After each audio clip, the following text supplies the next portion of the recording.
chego para todo o Brasil com esse debate histórico e que reúne pela primeira vez os dois candidatos à presidência da República no segundo turno das eleições 2022.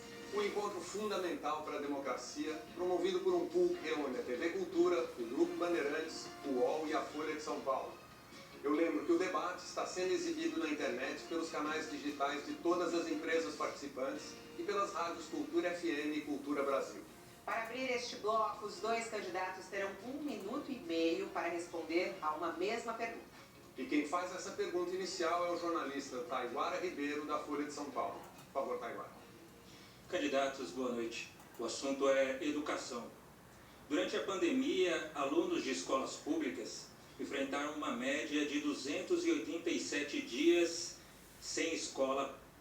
Além disso, essa falta de escola causou um prejuízo no aprendizado e também aumentou a desigualdade entre crianças negras e brancas, ricas e pobres.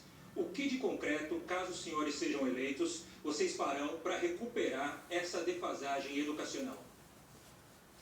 Pela ordem sorteada, o primeiro a responder é o candidato Lula. Candidato, 1 minuto e meio para a sua resposta. Olha, eu tenho dito há 3 meses que a primeira reunião que eu quero fazer na primeira semana de janeiro são com os governadores eleitos dos 107 estados e também com os prefeitos da capital para começar uma discussão de como recuperar esses alunos que estão atrasados.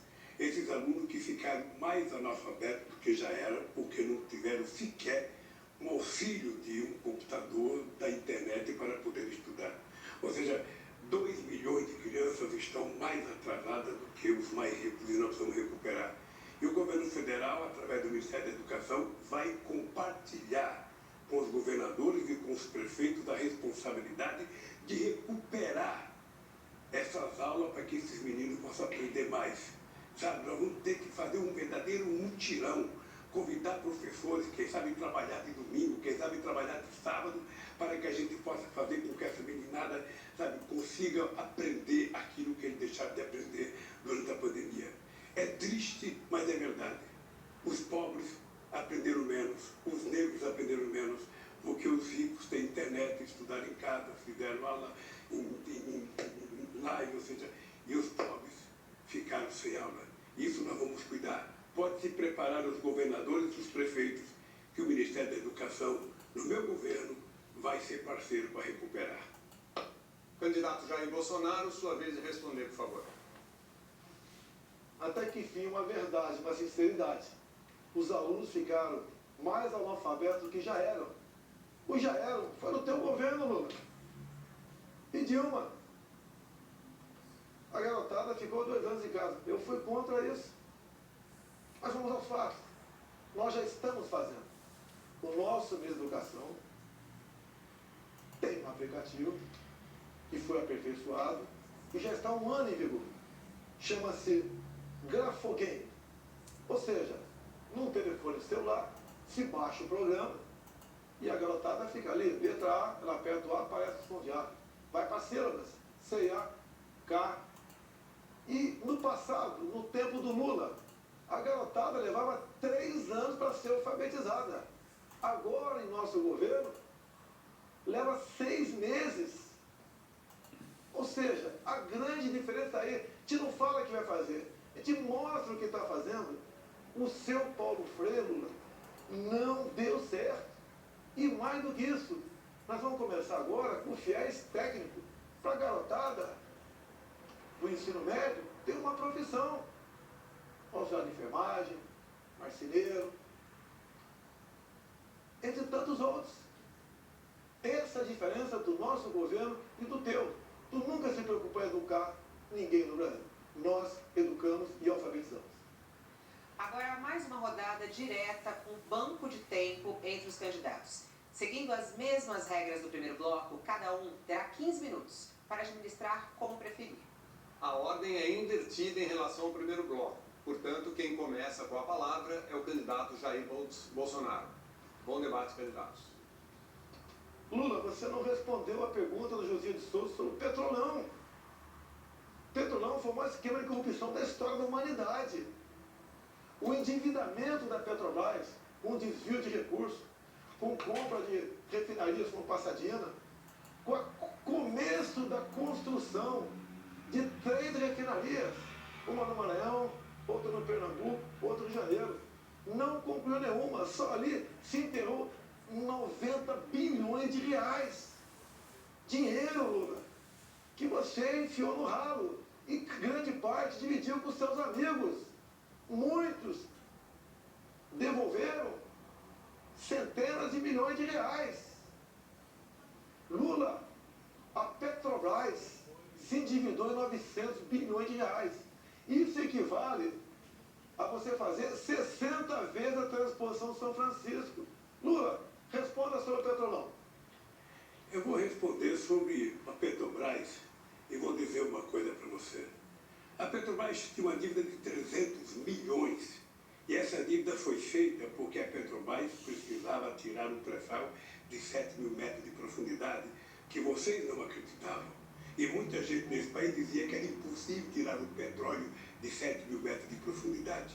E nós conseguimos tirar, e hoje o barril de petróleo colocado em terra é quase com o mesmo preço do barril de petróleo da Arábia Saudita. A segunda coisa é que eu fiz a capitalização da Petrobras de 70 bilhões, foi a maior capitalização da história do capitalismo em dezembro de 2010 e transformei a Petrobras na segunda maior empresa de energia do mundo. E isso permitiu que a gente ficasse autossuficiente. O que acontece é que nós decidimos fazer refinaria sim. O Polo Petroquímico de Itaboraí, no Rio de Janeiro, que foi parado. Nós decidimos fazer a refinaria no Maranhão, uma refinaria no Ceará. Fizemos a refinaria de querosene, sabe, no Rio Grande do Norte. Porque esse país queria ser exportador de produtos derivados e não de óleo cru como está sendo agora. O Brasil tem um potencial extraordinário e se houve corrupção na Petrobras, olha, prendeu-se o ladrão que roubou, acabou. E prendeu porque houve investigação. Porque no nosso governo nada era escondido. A gente não tinha sigilo. Não tinha sigilo do filho, da filha, não tinha sigilo do cartão de crédito. A gente não tinha sigilo das casas, nada, tudo era ali. Era o portal da transparência e era a lei de informação, a lei de acesso à informação, que foram 2 obras-primas que o PT criou para que o povo acompanhasse em tempo real a coisa que foram feitas nesse país. O dado concreto é o seguinte, é que se houve corrupção na Petrobras, não precisava ter quebrado as empresas como foi quebrada as empresas. Você prendesse quem roubou e deixasse as empresas trabalhando, porque foram 4 milhões e 4 mil empregos que se foi para a casa do chapéu. 4 milhões e 400 mil empregos.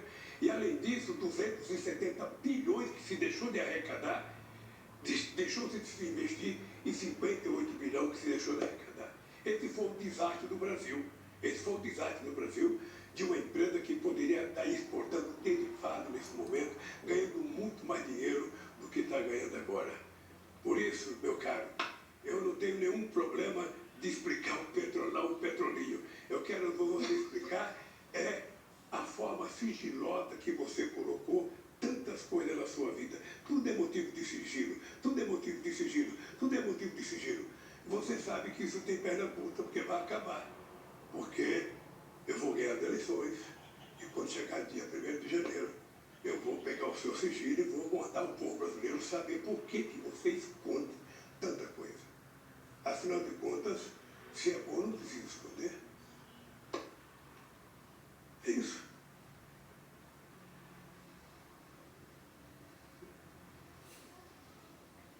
Estou à sua disposição. Aliás, Fica aqui, Lula, fica aqui. aliás, deixa eu lhe falar uma coisa. Fica aqui, Deixa eu falar com você. Sabe o que eu quero saber agora?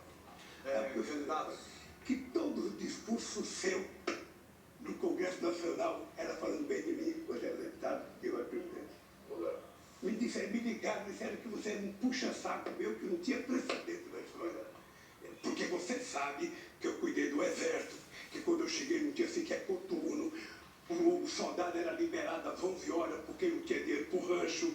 Você sabe que a Marinha não tinha quase mais navio, você sabe que a Aeronáutica não tinha avião, e você sabe que eu cuidei das Forças Armadas com carinho, você cuidou das Forças Armadas como eu cuidei, porque eu quero uma Forças Armadas preparada, competentemente armada, para defender a soberania brasileira contra possíveis inimigos externos. É isso que eu quero para esse país.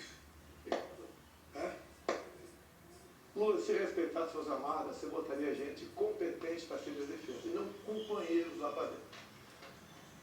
Petrobras, Lula, o endividamento foi 900 bilhões. Você começou a fazer 3 refinarias, não concluiu nenhuma. Vocês compraram uma passadinha lá fora, uma sucata. Você entregou para Evo Morales, da Bolívia, 2 refinarias nossas. Lula. Parem de mentir. O que você Parem de mentir. Eu estou falando. É mentira sua. Ah, é mentira? É mentira sua. Mentira. Mentira minha? Mentira. Você me entregou? Olha ali para aquela câmara que você deve estar com seus filhos do ouvido de você e repita. Os meus filhos me acompanham, os seus não. Você, aliás, você vai fazer outra coisa, eu não sei mentir. Quando os dois falam, o espectador não consegue entender o que se fala. Itaboraí virou uma cidade fantasma lá no Rio de Janeiro. Estamos começando a recuperar tudo isso aí. Um escândalo sem tamanho. Olha aqui, Lula. Os delatores devolveram 6 bilhões de reais. 1 bi de dólares foi para os Estados Unidos, para a Bolsa, que foi prejudicada pela interferência dos preços. Olha aqui, Lula, as empresas que roubaram a Petrobras. Odebrecht devolveu 2,7 bi, SBM 1,3, Andrade Gutierrez 1,4, Braskem 2,8 bilhões, Camargo Corrêa 1,4 bilhão, OAS 1,9 bilhão, e assim vai, 16 bilhões de reais que as empresas devolveram, somado com 6 bi dos delatores, mais outros quase 6 bi para os Estados Unidos. Só o que foi contabilizado e achado, esses ladrões devolveram 30 bilhões de reais, fora o que não foi achado. Você vem falar que não houve roubalheira, que você trabalhou para o bem da Petrobras? Eu não disse que não houve roubalheira, porque as pessoas se confessaram. Quando o cara confessa um crime, é porque ele cometeu um crime. As pessoas foram lá e delataram. Que houve roubo na Petrobras, pode ter havido. O que eu quero dizer é que para você combater a corrupção, você não precisava quebrar as empresas. Você não precisava fechar as empresas.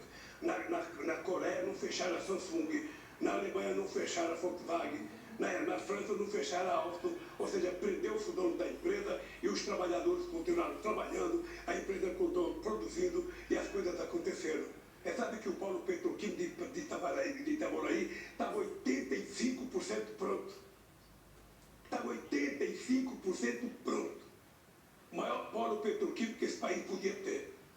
Está parado. Está parado. Porque se levantou muita denúncia, não se provou metade da denúncia e está lá o polo petroquímico ferrujando. Quem sabe para ser privatizado a troco de banana, como foi feito com o gasoduto brasileiro. Que Lula, sabe por que houve roubalheira? Lula, você sabe por que houve roubalheira da Petrobras? Lula? Que você entregou para partidos políticos, diretorias da Petrobras. Você fez um leilão em troca de apoio dentro do parlamento. Não minta. Você botava. Não minta que é gente de cada. Lula, respeita, ele está falando. Grupos partidários. E o pessoal entrava para saquear. E você, com os votos caindo para aprovar suas propostas lá dentro, você se refestelava.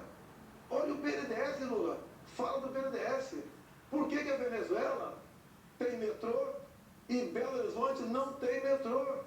Você entregou 1 bilhão e 60 bilhões de dólares para o seu amigo Chávez e Maduro, fizeram o metrô lá fora, deram um cano no Brasil e não tem metrô aqui no Brasil. E parte dessa grana teria voltado para cá? Ou foi tudo para obra? Não foi tudo para obra. Lula, você tem muito a falar sobre corrupção. Não culpe os procuradores da Lava Jato, os juízes. A responsabilidade pela corrupção no Brasil foi tua. Os números estão aí. O candidato Lula pediu direito de resposta, a comissão vai analisar. O direito de resposta é para dizer o seguinte: o Bolsonaro, ele continua sendo um mentiroso costumado. Ele sabe que os diretores da Petrobras, inclusive um dos seu chefe da Casa Civil é do partido que era o diretor da Petrobras. E esse diretor tinha 33 anos de Petrobras. Não era um dia, era 33 anos da Petrobras. Ele foi indicado por competência. Ele foi indicado por competência. Ele já está morto, não dá nem para ficar falando muito dele. Então, o que é importante dizer claramente é o seguinte: as pessoas que foram indicadas pela Petrobras foram indicadas pelo Conselho, porque você sabe que você indica o diretor da Petrobras para o Conselho da Petrobras é quem indica o Conselho. Eu, na verdade, o Bolsonaro, eu gostaria de que você, quando viesse aqui na Câmara, você explicasse por que faz 4 anos que você não dá um aumento real do salário mínimo. São 36 milhões de aposentados, dos quais 36 milhões que ganham salário mínimo, dos quais 22 milhões de aposentados que estão há 4 anos sem receber aumento real.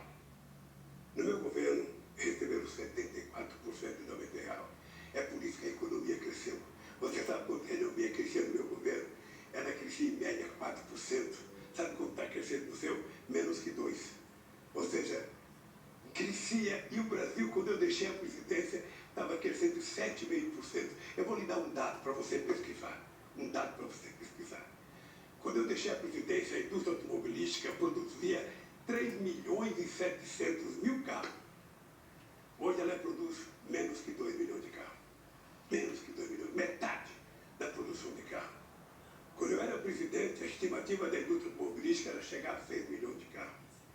Então, veja, nós estamos com uma economia atrofiada, uma economia, sabe, que você fala que está bombando, só se for, sabe, no seu orçamento, porque o povo não aparece esse crescimento da economia. Lula, quando você fala em Petrolão, não se esqueça, o ministro Joaquim Barbosa, quando proferiu seu voto, mandando para a cadeia vários seus colegas, ele foi bem claro. O único que não pegou o dinheiro da Petrobras foi o senhor Jair Bolsonaro, dá até uma gaguejada. Ou seja, não me compare com seus amigos corruptos, Lula. Longe disso. Quando você fala em crescimento, você mente o tempo todo. Dá um Google você em casa. Vê quanto foi o crescimento do Brasil em 2015 e 2016. Governo do PT. O Brasil caiu na ordem de 7%. Tinha pandemia naquele tempo? Tinha guerra lá fora? Não. Mas tinha corrupção em abundância no Brasil. Em 2020, o mundo todo sofreu com a economia. Falavam lá fora que o Brasil ia cair 10%. Caiu 10%. No ano seguinte, recuperamos. Ou seja, com pandemia, com uma guerra lá fora e com uma crise ideológica, nós ficamos no 0 a 0 em 2 anos. E em 2 anos você perdeu 7%. Sem pandemia, sem falta d'água e sem guerra lá fora. Há uma diferença enorme entre cuidar da economia com uma pessoa como eu e o Paulo Guedes e você. E vamos falar economia, Paulo, prezado Lula. Quem vai ser seu ministro da economia? Já decidiu? Ou está barganhando ainda com algum partido político? Quem vai ser seu ministro da economia, Lula? Fala pra gente aqui. Uma coisa, eu falei do meu governo. O governo mais exitoso da história do Brasil. Um governo que tirou 36 milhões de pessoas da miséria absoluta. Um governo que colocou 42 milhões do povo brasileiro a um padrão de consumo de classe média. Um governo que faz mais universidade na história do Brasil. Um governo que mais colocou jovens. Nós pegamos o Brasil com 3 milhões e meio de jovens na universidade, deixamos com 8 milhões de jovens na universidade. O Brasil tinha 140 escolas técnicas, nós fizemos 422 escolas técnicas. Ou seja, nós aprimoramos porque nós tínhamos o melhor ministro da educação do Brasil, que era o companheiro Fernando Haddad. O melhor ministro da educação, que fez o Fundeb. O orçamento da educação subiu 160% no nosso governo. A gente criou um piso salarial dos professores, porque esse país estava dando um salto de qualidade. O Brasil era a 12ª economia do mundo, chegou à 6ª economia do mundo. Eu não sei se o adversário meu se lembra, eu era o único presidente do Brasil, da história do Brasil, convidado para toda a reunião do G8 e convidado para 2 reuniões do G20. E por que a gente era convidado? Porque tinha uma coisa que a gente cuidava que você não cuida, que era a questão do clima. Foi no nosso governo o menor desmatamento da Amazônia. Foi no nosso governo. E o seu é o maior todo ano. Vocês estão brincando de desmatar, vocês estão brincando de abrir cerca, vocês estão brincando de derrubar árvore, vocês vão ver o que vai acontecer com o comércio brasileiro. Porque o brasileiro do agronegócio, que é sério, aquele que quer ganhar dinheiro, aquele que quer exportar, sabe que não pode invadir a Amazônia. Então, nós vamos ganhar as eleições para poder cuidar da Amazônia e não permitir que haja invasão de terra indígena, em garimpo ilegal e muito menos alguém querer plantar milho, soja ou algum outro produto no lugar que nos pode plantar. Nós temos 30 milhões de alqueires de terra degradada que pode ser recuperada para plantar o que quiser no país. Então, eu queria que você explicasse um pouco o desmatamento da Amazônia, da forma irresponsável que está acontecendo agora no seu governo. Então fica aqui, me explica. Pode ficar aqui? Pode. Dá um Google em casa aí. Desmatamento, 2003 a 2006. 4 anos do governo Lula. Depois dá um Google, desmatamento, Jair Bolsonaro, 2019 a 22. No seu governo, foi desmatado mais do dobro do que o meu. Dá um Google em casa. Deixa ele falar. Dá um Google, não, deixa ele terminar. Dá um Google em casa. Você desmatou 2,5 vezes mais do que no meu governo, Lula. Você fala em economia, eu peguei o Brasil endividado, quebrado contigo, roubalheira. Agora, esse ano, o Brasil passou da 13ª para a 10ª economia do mundo. E mais ainda, você fala em educação, quem foi que deu o maior reajuste aos professores do Brasil? Estou olhando para ele, Jair Bolsonaro, 33%. Isso é tratar com dignidade dos professores. Acabou? Eu vou lhe falar uma coisa. Pode dar um Google, pode dar o que você quiser, você vai perceber que quando eu ganhei as eleições, tinha um desmatamento de 27 mil quilômetros, caiu para 4 mil quilômetros.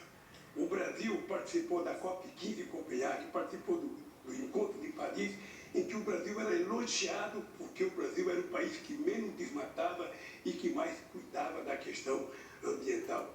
Não existiu nenhum governo que fizesse o que a gente fez na questão ambiental. E agora nós vamos fazer mais, porque nós vamos fazer com que, sabe, a agricultura de baixo carbono possa fazer com que o Brasil receba, sabe, quem sabe, muito dinheiro da União Europeia e de outros países por conta do sequestro de gás de efeito estufa que nós vamos fazer preservando a Amazônia, coisa que você não sabe. Nós vamos tentar fazer da biodiversidade da Amazônia uma forma de enriquecimento daquele povo da Amazônia, de quase 30 milhões de pessoas que moram lá, e não desmatar e não desmontar como vocês estão fazendo. Destruição. Essa é a palavra. Destruição, invasão de terra indígena, garimpo ilegal, coisa que nós vamos proibir. O nosso governo não vai ter. Aliás, eu vou te dar uma novidade. Eu vou criar o Ministério dos Povos Originários. Esse país vai ter o Ministério dos Povos Originários. Os indígenas vão indicar um ministro nesse país. Quanto mais ministério, melhor, né?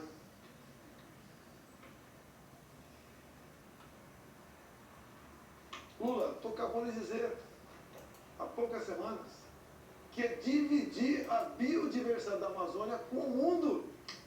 Você já está se curvando ao mundo. Em vez de você falar que a Amazônia é nossa, você quer dividir a nossa biodiversidade. Você só consegue manter em pé as suas mentiras se você botar um plano de governo teu, que todo mundo já sabe. Controle da mídia. Você fala o tempo todo que quer controlar a mídia, que vai controlar a mídia. Ou seja, somente assim, Lula, para as suas mentiras permanecerem em pé. Você quer ou não controlar a mídia? Mentiroso é você. Você mente todo dia. Você mente e desmente. Você foi obrigado a acordar 1h da manhã hoje para fazer uma live por causa da mentira que você tinha que contar ao povo brasileiro. Você sabe disso. Você deveria ter deitado com a consciência muito pesada com o que você fez. Muito pesada.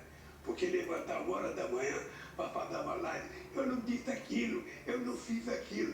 Quem te conhece sabe o que você fez. Quem te conhece sabe o que você fez. Então deixa eu lhe falar uma coisa, Bolsonaro. Esse país precisa de gente com muita seriedade para governar. Esse país tem que ter alguém que tenha credibilidade da sociedade brasileira. Esse país tem que ter alguém que garanta estabilidade nesse país. E esse país precisa ter alguém que tenha previsibilidade.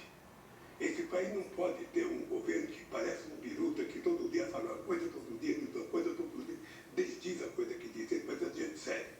E é por isso que nós vamos trazer o que você não conseguiu trazer. Nenhum país te convida para ir lá e ninguém quer vir aqui, pois eu vou votar abrir esse país para o mundo. O que nós vamos fazer é fazer a da Amazônia, nós vamos fazer acordos para pesquisar a riqueza da biodiversidade da Amazônia em bem do povo brasileiro e em bem da humanidade.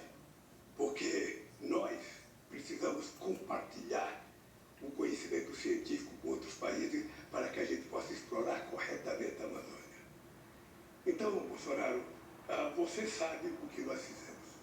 Você, sinceramente, sabe que você colocou um ministro que desmatava tudo e dizia que era para abrir, era para entrar boiada. Você não teve o menor respeito pela Amazônia. O menor respeito. Ou seja, para você o que vale é os caras quebrar, desmatar, invadir, plantar. Sabe? O homem de negócio sério não invade. Eu digo para vocês, o verdadeiro, o homem do agronegócio não invade. Quem invade é bandido. Quem invade está transgredindo a lei e isso vai acabar. Isso vai acabar. Não tem conversa mole.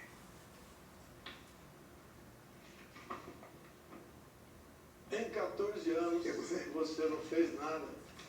Em 14 anos você não fez nada. Está prometendo que vai fazer pela Amazônia agora? Você não fez nada. Você passeou por aí, as suas viagens, mas nada além disso. Você não fez nada para o Brasil. Vamos falar um pouquinho sobre... Antes você vai trazer amigo para cá? Você sentiu? Você, quando era deputado, você sentiu orgulho de ter o Lula como presidente? Fala a verdade. Meu tempo? Vamos falar dos seus amigos. Daniel Ortega? Ortega? É seu amigo, não é? Vou falar. É Ortega seu amigo? Vou falar. É seu amigo Ortega? É, ele te cumprimentou quando tu foi para o segundo turno aqui. Faz a pergunta. Ele lá está prendendo padres, expulsando freiras, fechando canais de TV como a CNN, de TV e rádio católica. Ele acabou de proibir a comemoração do Dia da Bíblia, proibiu procissões, fechou o país, um desrespeito com as religiões. E você o trata como um amigo? Diz que isso compete a ele e nós não podemos fazer nada? Outro amigo teu, Lula, quando eu falei na ONU que estava de portas abertas para receber freiras de paz da Nicarágua, o teu outro amigo, Petro, da Colômbia, ocupou a tribuna e pediu a descriminalização da maconha, ou melhor, da cocaína, o que é mais grave ainda. Lula, esses são seus amigos? Aqui no Brasil, são chefões da comunidade. Não é o povo do complexo do Alemão, não. O povo ali é decente, é ordeiro, é trabalhador. Você é amigo da minoria, pessoal do CFX e dos traficantes. E você agora é amigo também de Ortega e Petro, que pede a descriminalização da cocaína e que prende padres e freiras. É isso mesmo, Lula? Fala sobre o teu amigo aqui.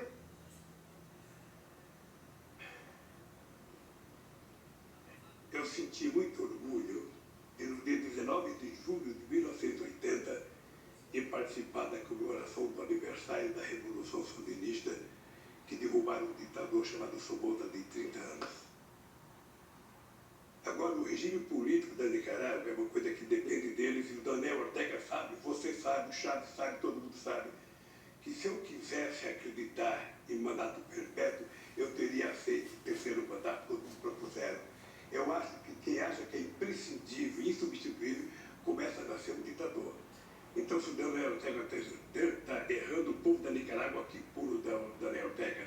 Se o Maduro está errando o povo, que puna. Porque você, quem vai punir é o povo brasileiro. Dia 30 de julho, dia 30 de outubro, se prepare. Eu faço aniversário dia 27. E o povo vai me dar de presente a sua volta para casa. É isso que vai acontecer.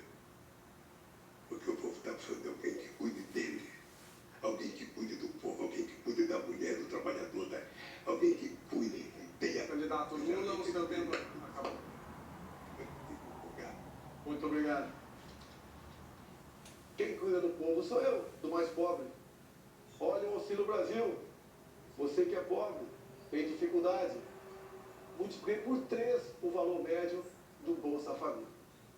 Nós vamos falar de fé, de religião, de liberdade. Ele assinou a Carta da Democracia e é apaixonado por Ortega, por Maduro, pelo falecido Fidel Castro, entre outros ditadores. O ciclo de amizade dele aqui nas comunidades não é um povo trabalhador, são os traficantes. Olha a preocupação que nós temos. O que tem de comum entre Lula, Ortega, Chávez falecido, Maduro, Evo Morales, Fernandes da Argentina, Petro da Colômbia? São do Foro de São Paulo, são todos amigos. Olhem para onde estão indo esses países. A Venezuela, o Lula fez campanha para o Chávez lá atrás e para Maduro também. Até chegou a falar certa vez, pode faltar tudo na Venezuela, menos democracia. Olhem como é que está o povo da Venezuela, o país mais rico do mundo em petróleo, cujo povo vive numa pobreza abaixo dos nossos irmãos do Haiti. Olha para onde está indo a nossa Argentina. Deixo claro, Fernandes, ainda candidato, foi visitar o Lula na cadeia em Curitiba. Se elegeu presidente. Olha como é que está a economia da Argentina. 40% do povo da Argentina está na linha da pobreza. Já reviram lixões para sobreviver. É isso que nós queremos para o Brasil? Botar umas pessoas como essa, sem qualquer qualificação intelectual ou moral, para administrar o nosso país? Ele quer voltar à cena do crime o seu Geraldo Alckmin. O povo não vai deixar isso acontecer. Esse nosso povo respira liberdade. Lula, durante a pandemia, fechar igrejas. Muitos governadores do teu partido, você não falou nada. Igreja não se fecha nem em tempo de guerra. E você permitiu que os seus governadores fechassem igreja, Lula. Que respeito você tem para com as religiões? Nenhum. Lula, vá lá para Roraima, ver o povo venezuelano fugindo para cá. Homens e mulheres chegando pesando 15 quilos abaixo. Não chega nem um cão ou gato com essas 600 pessoas todos os dias. Sabe por quê, Lula? E os seus animais foram comidos na Venezuela. Pobreza e miséria. O único que vive muito bem lá, um dos raros, é o próprio Maduro. Mais ninguém. Vejam vocês, relatos de venezuelanos, por que chegaram a esse ponto? Acreditaram nas mentiras, nas propostas mirabolantes. Vou te dar carne e cerveja. Se você estava tão preocupado com o pobre assim, como disse que está, Lula, por que o Bolsa Família começava com R$42 por mês para uma família? Média R$190. Se o Brasil está tão bem na economia, como você disse que estava, por que tu não pagou? Um Bolsa Família melhor, digno do povo brasileiro.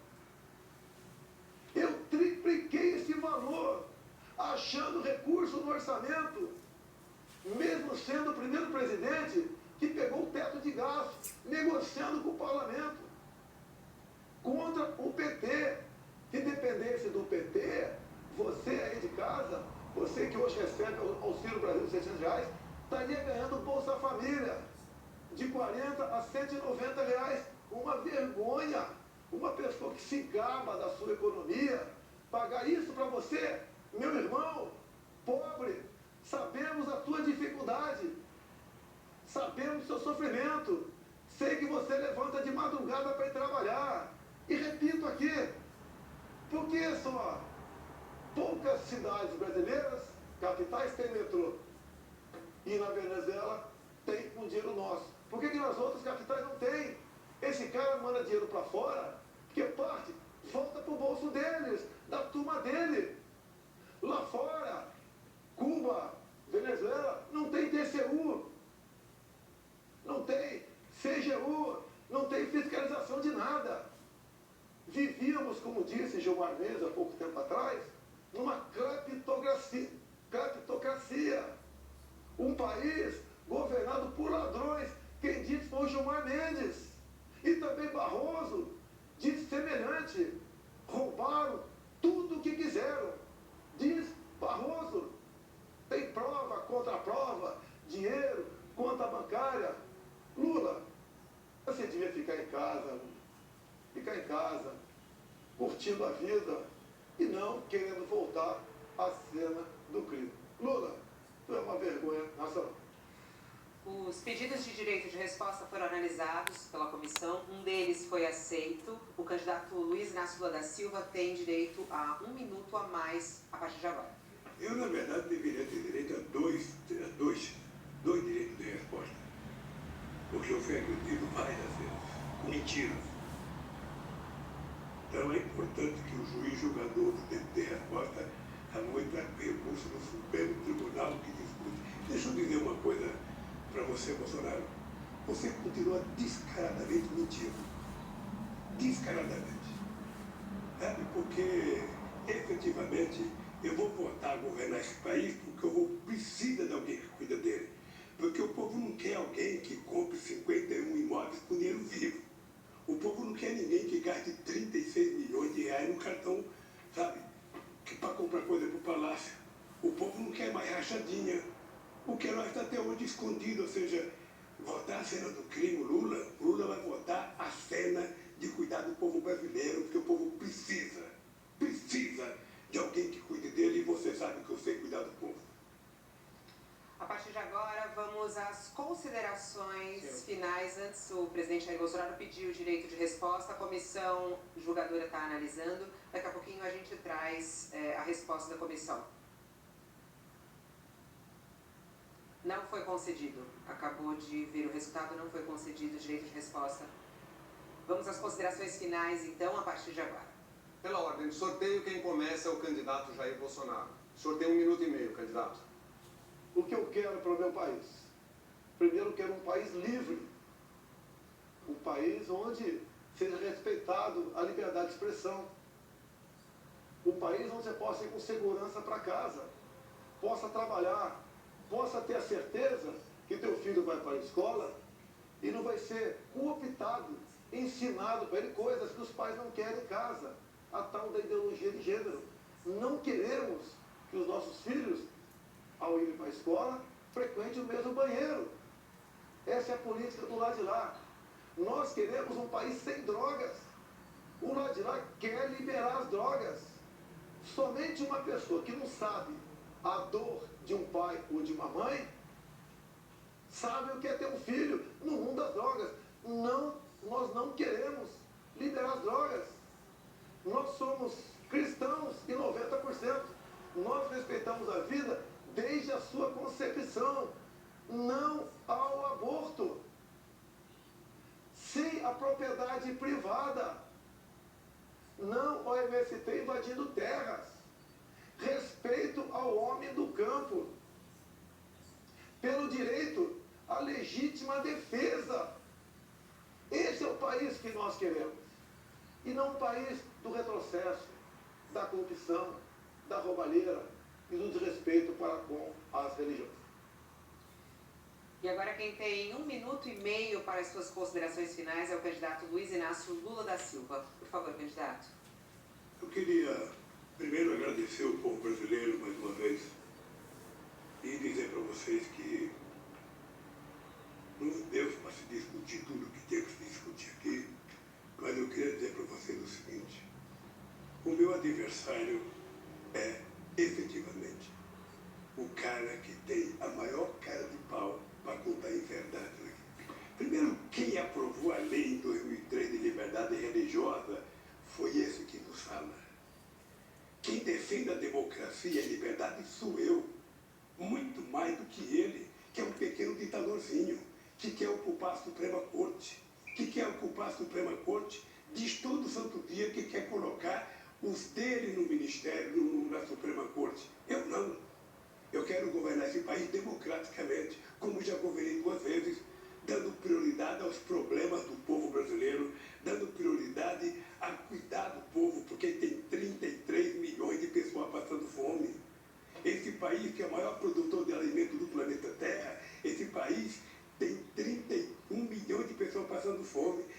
país que é o maior produtor de proteína animal do mundo, as pessoas estão na fila do osso.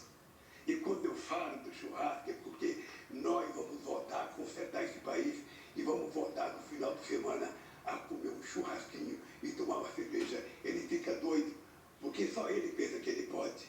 Nós podemos e vamos querer comer o churrasquinho.